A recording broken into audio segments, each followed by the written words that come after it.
Hi everyone, this is Akanksha. This week is dedicated to graphs of various functions. So उसको start करने से पहले हमें कुछ बेसिक टर्म्स रिवाइज करने होंगे जो हमने ऑलरेडी 10th, 11th, 12th में पढ़ा हुआ था, just like ordered pairs, Cartesian products, relations and functions. अब हम लोग ऑर्डर्ड पेयर से स्टार्ट करते हैं. कोई दो सेट लेते हैं, set A and set B. अगर हमारा स्मॉल ए जो है सेट ए का एलिमेंट है और स्मॉल बी जो है वो सेट बी का एलिमेंट है, देन हमारा ये जो स्ट्रक्चर है वो एक ऑर्डर्ड पेयर कहलाएगा, जिसमें स्मॉल ए जो है वो फर्स्ट कंपोनेंट कहलाता है, स्मॉल बी जो है वो सेकंड कंपोनेंट कहलाता है. किस चीज का? हमारे ऑर्डर्ड पेयर ए बी का. अब यहाँ एक क्वेश्चन अराइज होता है, हम लोग इसको ऑर्डर्ड पेयर ही क्यों कहते हैं, कुछ और क्यों नहीं कहते हैं?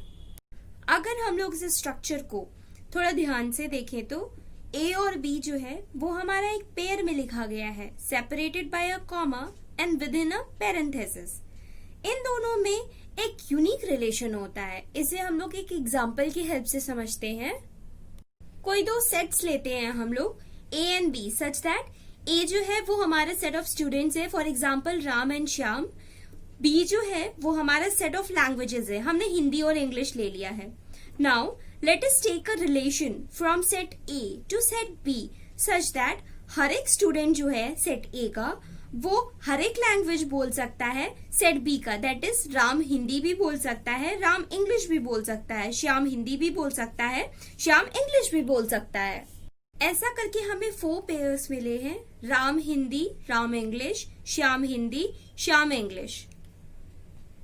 इन पेयर्स पे अगर हम लोग ध्यान दें तो ये जो पेयर्स हैं स्टूडेंट कॉमा लैंग्वेज के फॉर्म में है. That is student can speak a language. First pair को अगर हम लोग ध्यान से देखें, राम हिंदी जो है इसका ये मतलब हो जाएगा कि राम कैन स्पीक हिंदी. इसको हम लोग ये नहीं लिख सकते कि Hindi can speak Ram, it makes no sense. इसलिए हम लोग राम कॉमा हिंदी को हिंदी कॉमा राम नहीं लिख सकते. उसी तरह से ए कॉमा बी जो हमारा एक पेयर है, ये हमारा बी कॉमा ए कभी भी नहीं हो सकता. दिस इम्प्लाइज दैट हमारा ए कॉमा बी जो है वो एक किसी पर्टिकुलर ऑर्डर में लिखा गया है, इसीलिए इसको हम लोग एक ऑर्डर्ड पेयर कहते हैं. Now the next topic is Cartesian product. अगर हम इन सारे ऑर्डर्ड पेयर्स का एक सेट बनाए तो उसे हम कार्टेशियन प्रोडक्ट कहेंगे. In short, the complete set of ordered pairs is called the Cartesian product. इसका ये मतलब है कि हम किसी भी दो सेट के बीच में एक रिलेशन बनाएं और उससे जितने भी पॉसिबल ऑर्डर्ड पेयर्स हैं उनका एक हम सेट बनाएं, उसे हम क्या कहेंगे? कार्टेशियन प्रोडक्ट कहेंगे. इसे हम ए क्रॉस बी से डिनोट करते हैं, जिसके पेयर ऑर्डर्ड पेयर के फॉर्म में होते हैं. फर्स्ट एलिमेंट जो होता है वो हमारा फर्स्ट सेट से आता है और सेकंड कंपोनेंट जो हमारा इसका होता है ऑर्डर्ड पेयर का वो सेकंड सेट से आता है. किसी भी कार्टेशियन प्रोडक्ट की कार्डिनैलिटी m इंटू एन होता है, जहां m जो है वो number of elements in set A होता है और n जो होता है वो number of elements in set B होता है. ना कार्डिनैलिटी क्या होता है? Cardinality means number of elements. अब हम लोग कार्टेशियन प्रोडक्ट की कुछ प्रॉपर्टीज को देखते हैं. फर्स्ट, कोई भी Cartesian product A cross B तभी एम्प्टी होगा इफ एंड ओनली इफ उन दोनों सेट में से जिनका हम कार्टेशियन प्रोडक्ट ले रहे हैं ए या बी, उन दोनों में से कोई भी एक एम्प्टी सेट हो.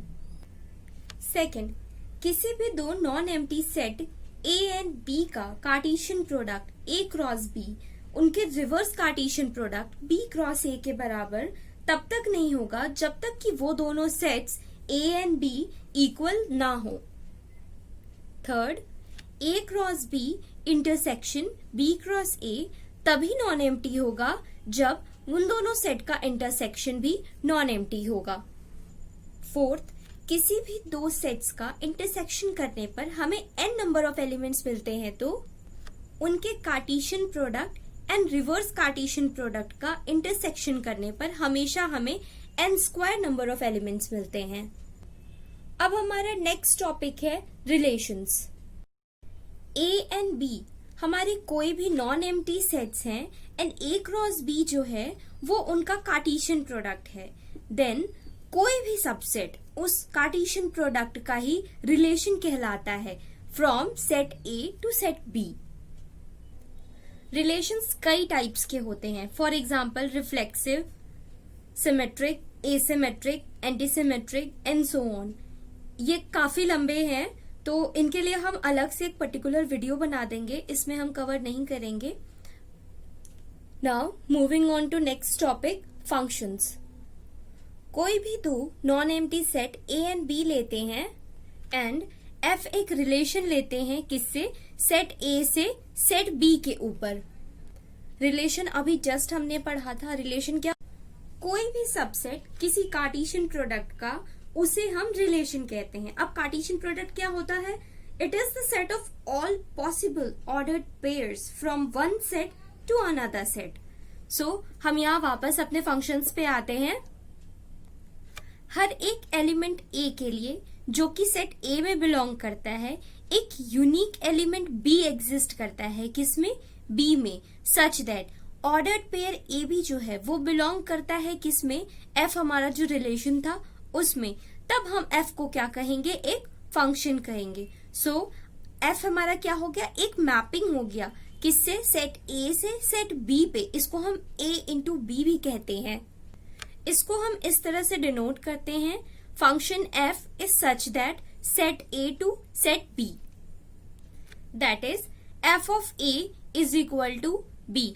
अगर हमारे सेट ए में कोई दूसरा एलिमेंट भी एग्जिस्ट कर रहा है, for example x and y ले लेते हैं, एंड एफ ऑफ एक्स जो है वो इक्वल है एम के एंड एफ ऑफ वाई जो है वो इक्वल है किसके, एन के, सच दैट एम और एन जो है वो बी में बिलोंग कर रहे हैं। नाउ एफ ऑफ एक्स जो है वो एफ ऑफ वाई के इक्वल तभी होगा, that is if and only if m is equal to n. As हमने अभी जस्ट पढ़ा है, हर एक एलिमेंट ए के लिए एक यूनिक एलिमेंट बी बिलोंग करता है बी के अंदर। So this is the end of this video. हमारा नेक्स्ट टॉपिक होगा graph constructions of various functions. Functions like polynomial, rational, irrational, modulus, signum, then least integer function, trigonometric, exponential, logarithmic, geometrical curves हो गए and like that. So stay tuned and please like, share and subscribe.